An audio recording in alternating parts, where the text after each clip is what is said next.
तो ऐसे कुछ टिप्स हैं आज के वीडियो में जिससे कि नॉर्मल डिलीवरी आसानी से हो सकती है।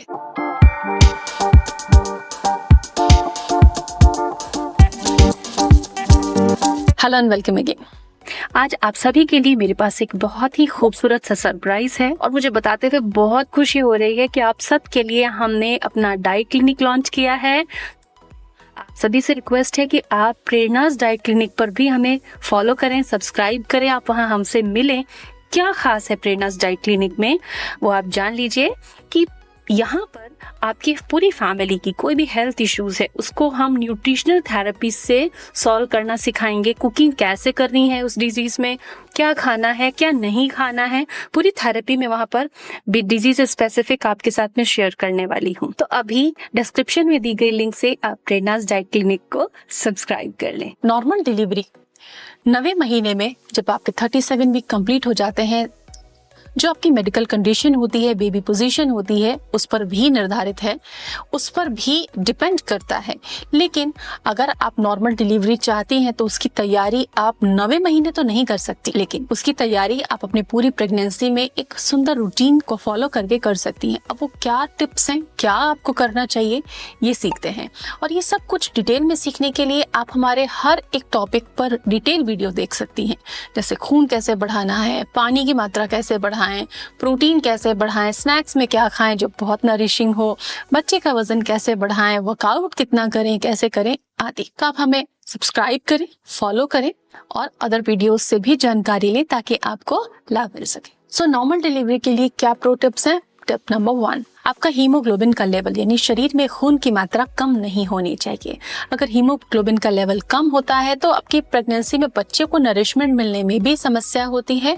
डॉक्टर बार बार आपको इंजेक्टेबल ट्रीटमेंट देते हैं, इसीलिए अपनी डाइट में आंवला नींबू को प्राथमिकता दीजिए, हरी चटनी खाइए, धनिया इस्तेमाल कीजिए, दाल सब्जियां ज़्यादा खाइए। फिर भी आयरन की आवश्यकता के अनुकूल हम डाइट नहीं ले पाते तो आप टैबलेट सप्लीमेंट्स अपने डॉक्टर की सलाह से ले सकते हैं। आयरन खाने में कोई भी समस्या होती है उसके लिए डिटेल वीडियो की टिप्स को आप फॉलो करें। चाय कॉफी का सेवन अगर आप कम करेंगी तो आयरन स्तर घटेगा नहीं। दूसरी टिप जो आपको फॉलो करनी चाहिए नॉर्मल डिलीवरी के लिए और पूरी प्रेगनेंसी आपको हेल्दी रखेगा, वो है अपनी डाइट में प्रोटीन ठीक कर लेना। प्रोटीन का अर्थ ये नहीं होता कि डॉक्टर ने एक डब्बा सजेस्ट कर दिया और उसको हम पी रहे हैं तो प्रोटीन ले रहे हैं। डेली के खाने में भी आप प्रोटीन ले सकते हो, जैसे कि दाल हर दिन आपको खानी है, सुबह शाम दोनों टाइम दाल लेनी है आपको।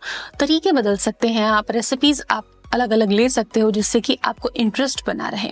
पोर्शन साइज अगर आप कम रखते हैं शुरू में तो आप बहुत रुचि से उसको खा पाएंगे और कम पोर्शन होने से इजी टू डाइजेस्ट रहेगा और अगली मील के लिए आपका पेट वापस से तैयार हो पाएगा। तो पोर्शन साइज आप कम रख सकते हैं जितना आप खा पाते हैं। आप अगर 50 से 60 किलो की हैं तो 50 से 60 ग्राम प्रोटीन आपके लिए है। ये WHO का निर्देश है गर्भावस्था के दौरान प्रोटीन के इंटेक के लिए। तो याद रखें हर मील में थोड़ा प्रोटीन होना ही चाहिए। देखिए दही, दालें, सब्जियां, आपके मिलेट्स हैं, इन सब में प्रोटीन है। आप पनीर, डेयरी प्रोडक्ट्स का सेवन करें। इसके अलावा भी अगर प्रोटीन की पूर्ति नहीं हो रही है तो ऐसे में आप अपने डॉक्टर या डाइटिशियन की सलाह से प्रोटीन सप्लीमेंट्स, पाउडर, बिस्किट्स के फॉर्म में ले सकते हैं। नॉर्मल डिलीवरी चाहती हैं तो एक चीज बहुत इंपॉर्टेंट है और वो है आपकी नींद। अगर आपकी नींद पूरी नहीं होती है, जो कि प्रेगनेंसी में कई कारणों से पूरी नहीं हो पाती, तो ऐसे में 7 से 8 घंटे नींद लेना बहुत जरूरी है ताकि डिलीवरी नॉर्मल हो सके, आप कॉम्प्लिकेशन से बच सकें। क्योंकि आपके वाइटल्स बिगड़ जाते हैं जब आपकी स्लीप अच्छी नहीं रहती। प्रेगनेंसी में सोने में चैलेंजेस होते हैं। 8वें महीने के बाद एक बार में 7 से 8 घंटा नींद लेना लगभग मुश्किल होता है।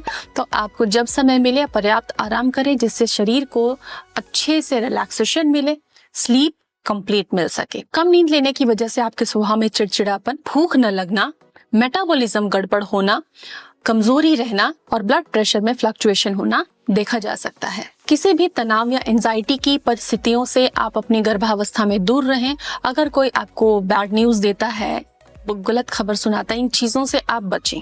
स्ट्रेस और एंजाइटी कुछ भी नहीं करते, आपको भ्रमित कर देते हैं और आप मानने लगते हो कि ये चीजें बहुत मुश्किल है, नहीं मेरे साथ तो ऐसा नहीं हो सकता, मैंने तो ये गलती कर दी। ऐसी कई सारी नेगेटिव फीलिंग्स आपको घेर लेती हैं। तो स्ट्रेस वाली बातें ना करें, स्ट्रेस पैदा करने वाले लोगों से ना मिलें, ऐसे कंडीशंस को अवॉइड करें। बहुत महत्वाकांक्षा ना रखें। प्रेगनेंसी के फेज में 3rd ट्रिमेस्टर में रिलैक्सेशन, अपने काम से थोड़ा आराम जरूर लें। इससे भी आप फिजिकल और मेंटल स्ट्रेस से बचेंगे। नॉर्मल डिलीवरी के लिए कोई ऐसी एक्सरसाइज नहीं है कि 1 या 2 हफ्ते में आपको डिलीवरी के लिए तैयार कर देती है, बल्कि प्रेगनेंसी में शुरू से ही अगर 30 मिनट आप रोज पैदल चलती हैं, ये एक बहुत बेहतरीन एक्सरसाइज है जिससे कि आपकी मसल्स फ्लेक्सिबल रहती हैं, आपका ब्रीदिंग, आपका स्टैमिना बना रहता है। तो 30 मिनट रोज पैदल चलें, ये आपके हित में है और इससे नॉर्मल डिलीवरी के चांसेस बढ़ते हैं। लेकिन 9वें महीने डिलीवरी का समय करीब आने पर अपने डॉक्टर, अपनी रिपोर्ट्स को जरूर समझें, किसी भी तरह की जिद में ना पड़े। Take care. Thank you.